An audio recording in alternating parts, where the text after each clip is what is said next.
Oh boy, that is a tough one to swallow if you're the Eagles. They fall last night 24-21, and we're going to try and make sense of it all here on this episode of Eagles Latest. I'm your host, Cory Nidoh.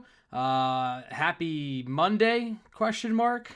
It's definitely probably a tougher one to handle after the way the Eagles jumped out to a dominating 21-0 lead, only to watch the Cowboys score 24 unanswered points, and the Eagles suffer their largest blown lead in the Nick Sirianni era, and they are now 8-3 on the year, and they've got a lot of questions still to answer, and we are moving on to Week 13 of the regular season. So the questions may never get answered, and we'll see what they can do from here. They're going to have to bounce back with a quick week. So let's start with the game recap. Again, we talked about it, a early 21-0 lead. The Eagles, they were cooking. Jalen Hurts was dotting the defense up. He was in rhythm with A.J. Brown. Brown had 3 catches for over 30 yards in the game's first touchdown, and you thought maybe, hey, they finally figured it out. They finally realized how to get A.J. Brown open. We saw a couple of routes over the middle, some good outbreaking routes from A.J. to get some separation. Jalen Hurts threw some really impressive passes, and then they take a 7-0 lead on the touchdown. Then the defense holds 3 and out. Then a 12-play, 76-yard drive, their best drive of the game, and that one capped off on a 7-yard touchdown run by Jalen Hurts, where it looked like he checked out of whatever play they had called, and it was an empty set, and Jalen Hurts took it right up the gut, and that is a nearly unstoppable play for the Philadelphia Eagles, but we just don't see it regularly, which does not make a whole lot of sense. It's successful, and Jalen Hurts saw what he was working with inside the box, and he said, I'm going to take it myself, and he gave the Eagles a 14-0 lead. Then the fumble, that was pretty much a giveaway for the Cowboys. I don't think anybody even forced that fumble, and the Eagles took advantage of it. 6 plays, 66 yards, 3:10 off the clock, and Jalen Hurts scored on a tush push after he was able to connect with Devontae Smith down to the 1-yard line. So this is a fantastic start. 21-0. Here we go. The Eagles' offensive worries are over. I know it was Dallas. They've got a bad defense for the most part. They did make some improvements on the interior defensive line, but the Eagles looked like they made the necessary adjustments on many fronts, aside from the running game, that they were going to dominate this game. And then after that, it just completely fell apart. Dallas moved down the field, 11 plays, 55 yards, and Reed Blankenship picked off Dak Prescott in the end zone. And at that point, according to ESPN's FPI, which is the index of the win percentage, play-by-play, after that INT, the Eagles had a 96% chance of winning the game on Sunday. 96%. And they lost. You look at that after the interception, the Eagles go 3 and out. Dallas able to find some rhythm. They score a touchdown. And then the Eagles once again play conservatively going into halftime. And they decided with 2 timeouts and the ball on their own 29-yard line that they couldn't take a deep shot, couldn't formulate something up to get Jake Elliott within field goal range to try and go up 24-7.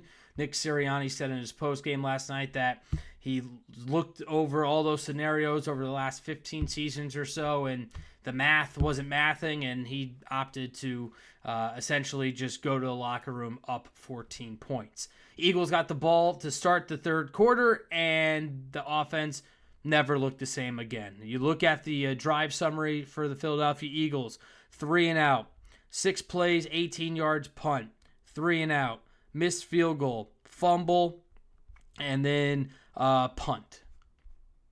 That was the end of the game for the Eagles offense. Their longest drive was 4 minutes and 12 seconds, and it ended on that fumble where Saquon Barkley had the ball punched out on a swing pass, and it was his first fumble of the season. Came at a really bad time, and Barkley probably had his worst game as an Eagle, and we're going to talk about the running game in just a little bit, but that was the longest drive that the Eagles had in the second half. They never came close to the red zone in that second half or after the 21 points, and the offense just couldn't get it done. That's what it comes down to in this one. Jalen Hurts had 289 yards, a touchdown. He also led the team in rushing, which is problematic, with 33 yards on 7 carries. He scored 2 touchdowns with his legs. A.J. Brown, 8 catches for a touchdown and 110 yards, one of his better games of the year. Devontae Smith also had a pretty good game in his own right, hauling down that deep field pass. 6 catches, 89 yards, no touchdowns for Devontae Smith. Saquon Barkley did have 7 catches for 52 yards, but again, he was a non-factor in the rushing game. 10 carries, 22 yards, only a 2.2 yards per carry average for the reigning 2,000-yard rusher. So the offense just wasn't there. Meanwhile, Dallas, they have one of the top scoring offenses in the league, and Dak Prescott once again puts up numbers against the Eagles. He threw for over 350 yards, a rating of 103.2, 2 touchdowns, an interception, his first INT thrown against Philadelphia since 2022 on Christmas Eve, if you remember that game.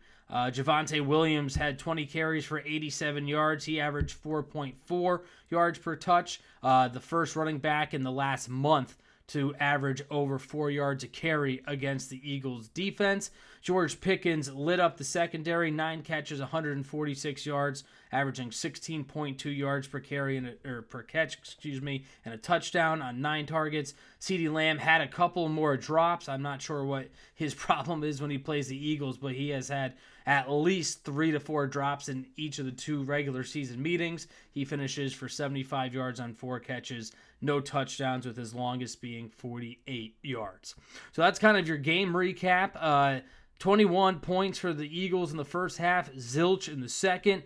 Dallas, of course, goes on to score 24 unanswered, including 17 in the second half, to take the victory down in Dallas.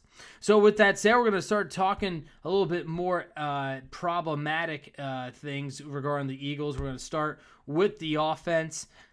And again, it's just another game where not only are they outgained, that's the 9th time in 11 games that they have been outgained. They gave up almost 500 yards to the Cowboys, 473 to be exact. The Eagles had 339, so they were outgained by well over 100 yards in the loss. This offense just completely sputtered, completely fanned out. They just lost all attention to detail. They had 14 team penalties, but a lot of them were backbreakers on offense, negating some big plays, taking away momentum. Some procedural penalties. They couldn't line up correctly. A.J. Brown had a false start. They had a costly ineligible man downfield. I mean, the list goes on and on about how bad this team played. And this was the most penalties under Nick Sirianni. So this was just one game that just completely imploded in the Eagles' face on both sides of the ball, but primarily on the offensive side. This is an offense that just could not figure it out in the second half. And it's a reoccurring theme, right? We've seen this how many times now, where it's not really a surprise anymore, but this is a team that has all this talent in the world, and they cannot figure out how to put a full 4 quarters together. They just cannot do it. And it's going to catch up to them, and it caught up to them last night. They thought that the Eagles defense would hold strong. They didn't have their best game. They gave up 7 yards per play, and the offense had to win this game last night, and they couldn't. They just could not get it done. Jalen Hurts on that 3rd and 2 play where he took that really bad sack said, basically that you think you can will yourself to make a big play. He was unable to do so, and he said he didn't do enough last night to win the game for the Eagles. So we'll see what the Eagles can do. Some stats here, courtesy of my friend Jeff Kerr formerly with CBS Sports. The Eagles offense since the bye week currently ranked 25th in points per game at 15.7 points per contest. They're 24th in yards per game. 26th in yards per carry. Their red zone efficiency has dwindled down to 57%. Third down conversion, they're right in the middle of the pack at 17th. Third and short conversion, that's 3 yards or less. They're 27th in the NFL, converting third or less just 37.5% of the time. And 3 and out rate, 41.2%. That is the 6th worst percentage in the NFL. So some stats courtesy of Jeff Kerr there, offensively speaking. And this is just yet another game where you scratch your head and you wonder if there's going to be a change made. We'll talk about that near the end of this episode. But this is a team that needs answers, and we keep hearing it. Lack of execution. We're not paying attention to the details. We're not doing this. Well, when is that going to happen? Because you're getting really late into the season, and the Los Angeles Rams look really damn good.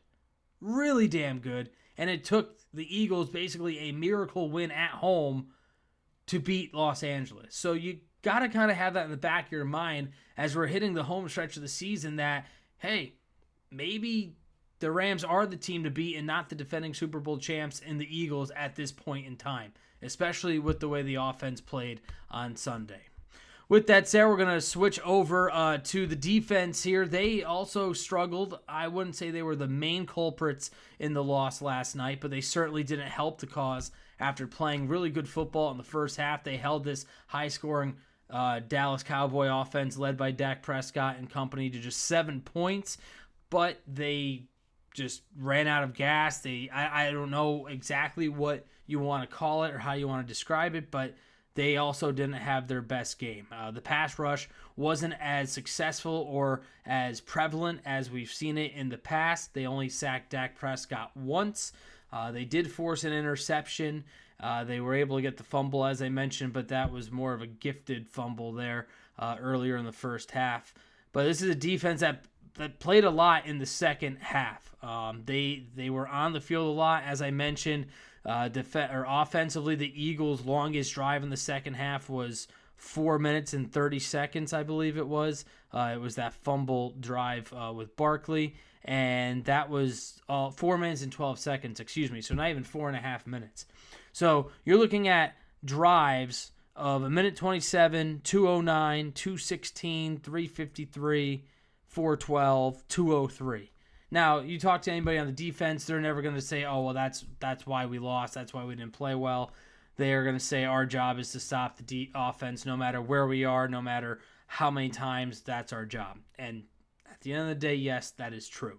But you have to wonder that maybe they were a little tired, they're playing with a lot of emotion, and it caught up to them. More importantly, on the defensive side, there's some injuries that we're going to have to keep an eye out for. Adoree Jackson left the game. He was treated for a concussion.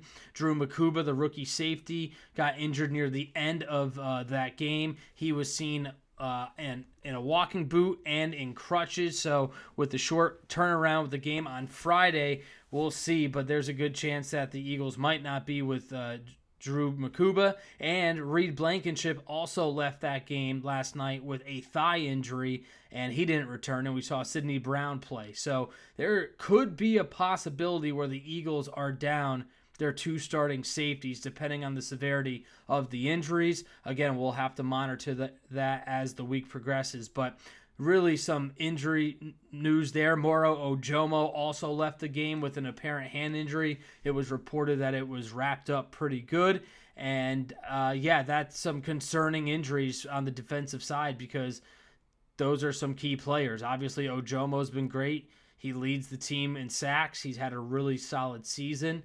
And, of course, you never want to be down your starting 2 safeties, regardless if Drew Makuba's had a bit of a bumpy rookie season. Reed Blankenship is a guy that calms that defense down. He's a veteran. He brings that calming presence, and he's kind of your center fielder out there. So we're going to see how they progress throughout the week, but that is certainly something to monitor when the Bears come in, who are playing really good football, and they're believing in themselves after beating the Steelers at home yesterday. So the defense struggled again. They gave up almost 500 yards, yards per play for the Dallas Cowboys, which is extremely high. And Vic Fangio and the defense, they will have to go back and fix things quickly. And I'm not as concerned with the defense as I am with the offense. This offense is really struggling. I know we didn't touch on it a whole lot on the rushing side, but the inability for them to not rush and run the football is going to be problematic because they can't ice the game when they need to. That final drive for the Eagles, they ran 5 straight pass plays. Now, they were a lot of dump-offs to Saquon Barkley, kind of acted like a handoff, but when it comes down to the final 2 minutes and you're trying to eat clock, if you have to rely on completing passes, that gets risky because if a ball hits the turf, a wide receiver drops the ball, you're giving the team an extra timeout on the other side of the field. So it's certainly not the way I think the Eagles had drawn this offense up, and they're going to have to find some answers and find them quickly because it's starting to get louder and louder as to why this offense just is not performing the way it should be. Last but not least, speaking of the offense, we talk about this noise getting louder and louder. Kevin Patullo, his seat has to be getting warmer, if not hot, because this is just unacceptable with the way this offense is in terms of talent, in terms of execution. There is something that is being disconnected at some point in the game, and it seems like when the Eagles are leading comfortably, that is when it becomes this shell of itself where they're not pushing the ball down the field. They're taking plays off where they're losing focus. They've got false starts. They've got procedural penalties. They've got holdings, ineligible men downfield. And A.J. Brown said at his locker last night that it comes down to lack of execution again. And we've been hearing that all season long. So when is that lack of execution going to turn around and just become, we executed. We followed the game plan. We executed what we wanted to do on a consistent basis. I'm not saying go out and not have a penalty for an entire NFL game. That's very unlikely. But 14 penalties, a season high and the most under Nick Sirianni, that is a red flag. And especially the way they came in that second half. I mean, there were some absolute backbreakers. But again, what happened to the play calling from the first half to the second half? Never saw deep shots. Didn't see any type of quick hitters to A.J. Brown like we did in the first quarter. Nothing like that. And again, the offensive line is not playing as well as it did last year. They're banged up. They're never going to be 100% healthy at this point in the season. That's just the fact of the matter. But with that said, how do you look so darn good in the first quarter and 5 minutes of the second quarter to absolutely looking like you don't know how to drive a football down the field, that you can't get a first down, that you can't formulate or manufacture consistent and consecutive plays where you get 3 yards 3 times and you get a first down for the most part. So I don't know what they do. I know there's rumors and there's speculation and a lot of it's just social media garb about bringing Doug Peterson back and having him be a consultant or maybe just take over the play calling for Kevin Patullo. We all remember what happened in 2023 on the defensive side of the ball where they took the play calling duties away from Sean Desai, gave it to Matt Patricia. That ended up being a horrific decision. So you kind of have to remember and think what happened there before you want to jump the gun and say fire Patullo or have somebody else come in and call the plays, because it doesn't mean that it's going to be an instant success. Now, could it be any worse? You might be able to make the case that it couldn't be worse, but there's no guarantee that it could be better. But there is certainly something that is going to have to be addressed with Kevin Patullo, and it just seems for whatever reason the two guys that Nick Sirianni promoted within, and Brian Johnson and now Kevin Patullo, they have struggled with the offense. And that's just another fact. They have struggled. There's a reason why Howie Roseman and Jeffrey Lurie went out and got Kellen Moore after the 2023 season, because Kellen Moore was a proven offensive coordinator and he helped lead the offense to a really solid year. It took some time. We all remember that. It definitely took some time, but they were able to figure it out, and they were one of the most dominating offenses, especially on the ground, all last year, leading to the second Super Bowl victory. So we'll see if any decision is made by Nick Sirianni. I don't expect Nick to throw Kevin Patullo under the bus at all. A lot of the offensive players certainly aren't really throwing them under the bus.